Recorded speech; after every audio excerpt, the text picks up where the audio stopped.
તમે પણ એકબીજાને અનહદ પ્રેમ કરો છો, પણ તમારા લગ્ન શક્ય નથી કારણ કે તમારા માતા પિતા એકબીજાના ઘરે માનતા નથી, કારણ કે તમારી કાસ્ટ અલગ છે અથવા તો અન્ય કોઈ કારણ. તો જરૂરી નથી કે પ્રેમમાં લગ્ન થાય જ, નથી જરૂરી. સ્વીકારો ને, એક્સેપ્ટ કરો. બંને આજીવન કુંવારા રહેવા માટે સક્ષમ બનો.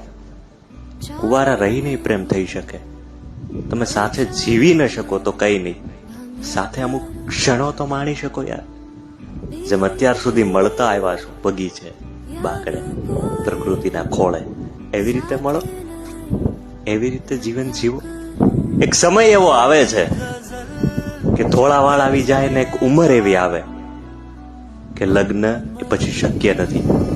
ત્યારે માતા પિતાને છે ને એવું ફીલ થાય કે હવે તો સાલું મારી દીકરી ઘરમાં નડતર રૂપ છે, સમાજમાં મારી આબરૂ શું એ હજુ સુધી કરે હોય તો એના કરતા આને ક્યાંક કોક ઠેકાણે પરણાઈ દે.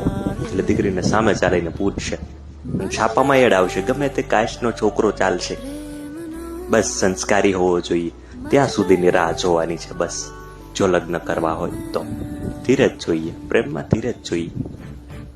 એટલે સમયની રાહ જુઓ અથવા તો કુંવારા રહેવા માટે સક્ષમ બની જાય. પ્રેમ છે એને સ્વીકારી લો.